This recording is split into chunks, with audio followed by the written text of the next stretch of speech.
Now it's time to turn on and tune in to get your full dose of proper dope news with Bill and MJ on the Pot Report. Welcome to the Pot Report. Tonight, we're not talking about cannabis users. We're talking about the storytellers who made them villains. We dive deep into the mental health of people who support the prohibition of cannabis and what they believe about the people who consume it. This story isn't for the people being judged. It's for the ones making the judgment. In Australia, people often face judgment about their mental health, not just because others don't understand, but because some stories are told in a way that makes them look bad on purpose. Tonight, we're examining how unclear or misleading information is used to shame people for their lifestyle choices, especially when politics or personal beliefs are involved. When facts are unclear, people can manipulate them to support their own opinions. And too often, that's used against anyone who lives differently, like Aussies who consume cannabis. The damage isn't just about reputation, it hits your self-esteem. It chips away at confidence, isolates communities, and makes people hide their true feelings. Being judged makes people stay quiet, and staying quiet makes it harder to fit into society. You become alienated. However, there are ways to rectify this situation, and it begins with honesty. When we stop judging and start listening, we create a society where people feel safe to be themselves. The real issue is the antisocial behavior of those spreading disinformation, not the lifestyle choices of those being targeted. Ambiguous or moralistic messaging is weaponized to stigmatize people without real evidence. That's gaslighting. Gaslighting isn't just a buzzword, it's when someone makes you doubt your own reality. The strategy is to use vague data, moral panic, or political bias to label cannabis consumers as mentally unstable or socially deviant. When you twist facts to shame others, you're not protecting society, you're harming it. That's not mental health advocacy. That's discrimination. Let's be clear, consuming cannabis doesn't automatically mean someone has mental health problems. But calling people unstable or lazy just because they consume it is divisive propaganda, and it's harmful to our social fabric. The core issue isn't cannabis, it's how some people use fear and fake science to push their own moral or political agenda. That kind of behavior isn't just unfair. It's antisocial, and it displays contempt. And here's the kicker. Prohibition wasn't just about health. It was about money. Hemp threatened profits, so the story was rewritten to protect industries, not people. These storytellers used propaganda to demonize cannabis and suppress its economic potential. To understand today's laws, we need to revisit the storytellers of the past. In the 1930s, Harry Anslinger ran America's Drug Bureau. He linked marijuana to insanity, to crime, to racial fear. Hearst used his newspapers like weapons. He blurred hemp with marijuana. His headlines screamed, "Murder weed. Cannabis-crazed maniac." Meanwhile, the DuPont dynasty guarded its chemical empire. Lamont DuPont II carried the family legacy, and hemp was a threat to investments.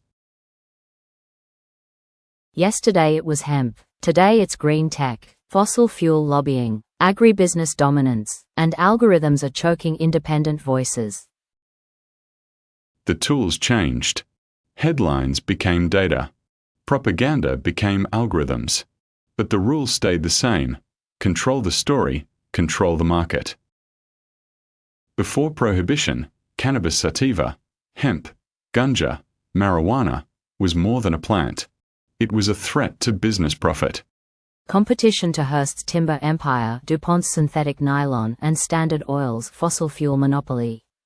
Hemp could produce paper without deforestation, textiles without petrochemicals, and fuel without drilling. So they lobbied. They smeared. They rewrote the story. Propaganda framed hemp as dangerous, immoral, and foreign. But the truth? It was a lost resource: food, fuel, fiber, medicine, cosmetics, and therapy. The whole plant is useful. Seed for nutrition, fiber for textiles, roots for storing carbon, flowers for healing too. Cannabis or hemp seed milk compares well with human breast milk, nature's own nourishment. Controlling the story and the market is a deliberate act. That's how hemp was erased, not by accident, but by design. A plant that could nourish, clothe, heal, and cook was recast as a menace. And the public believed it. We understand that you have questions about our credibility. We get it. People don't just judge the message. They judge the messenger. Tone, rhythm, aesthetic, emotional cues. Style isn't just decoration, it's a signal of intent, credibility, and audience alignment. That's why propaganda works, and that's why satire cuts deep. Psychological drivers behind propaganda and the mindset that fuels disinformation. Disinformation overload is a deliberate strategy. The goal isn't to persuade. The goal is to confuse, to demoralize, and for you to disengage or disconnect. Disinformation fragments public discourse and exhausts civic engagement. You become isolated. It's easier to fool people than to convince them they have been fooled. Admitting you were fooled clashes with self-perception. It feels like a blow to the ego. So people defend their beliefs even when they're wrong. It's easier to reject new information than to reevaluate a long-held belief. When belief systems are challenged, it can feel like a personal attack.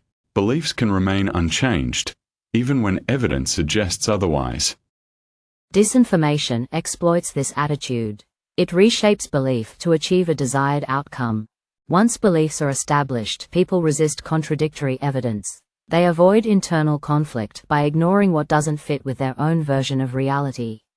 By overwhelming society with contradictory narratives, trust erodes. Truth feels unknowable.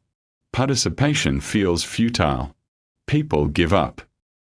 The architects of cannabis prohibition weren't simply misinformed. They were invested in industrial and political interests. They amplified fear to justify harsh policies. Race, youth, and cultural shifts were framed as threats to our society. They claimed protection, but delivered suppression. Millions of lives were disrupted. Scientific research required legal consent. Regenerative industries were displaced, all under the guise of morality and public safety. The deeper challenge is cultural. How do we restore the will to participate when the system feels rigged to wear us down? Let's bring in Shakti for her insight on how disinformation can be diffused. Thank you, MJ. Namaste, William. Greetings, Shakti. Propaganda, fear, confusion. We've seen the tricks. But how do you fight back when the tide feels endless? Disinformation is not new. Colonial powers used it to divide, to shame, and to silence opposition. They told stories that justified exploitation, wealth was extracted, labor was forced, and dignity was denied. Today, the strategy is the same. Overwhelm the mind and exhaust the spirit to hold on to power. Is this just about cannabis, or is it part of a bigger story of control? This is not just about cannabis. It is about control, of narrative, of medicine, of culture. In 1894, the Indian Hemp Drugs Commission studied ganja, bhang, and charas across India. They interviewed thousands, doctors, priests, farmers, soldiers, and found no evidence of widespread harm. They concluded that moderate use was not only common, but culturally embedded and medically useful. But truth was inconvenient.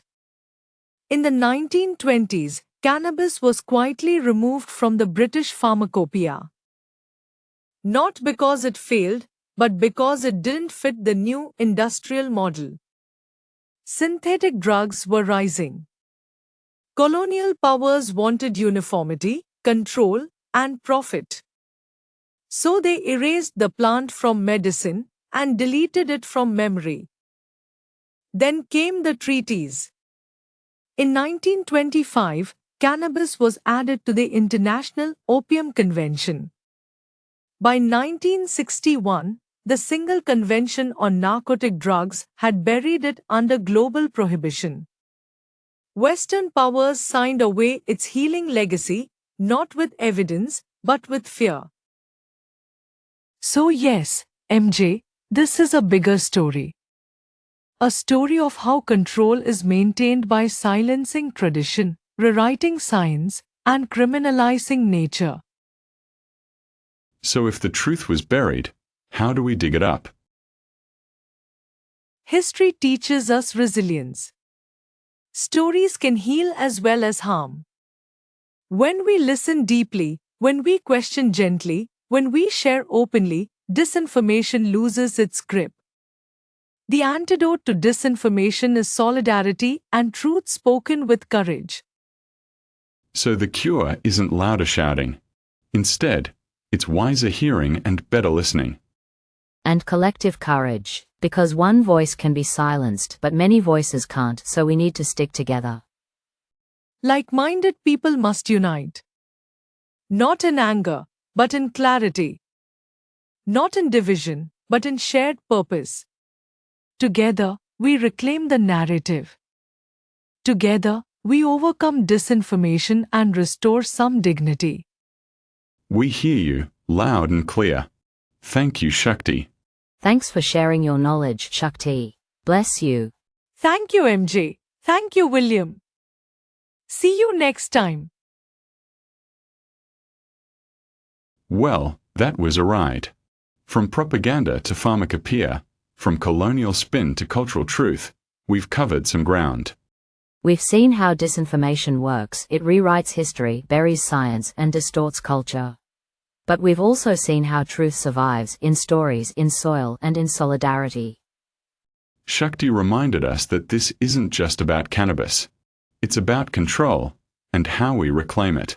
Cannabis was once a resource for food, fuel, fiber, medicine, and more. It was erased by fear, but it's being remembered through courage. So what now?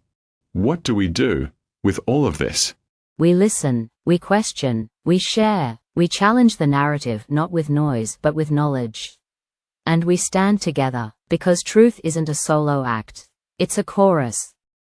Stay curious. Stay kind. Stay tuned. Thanks for watching the Pot Report.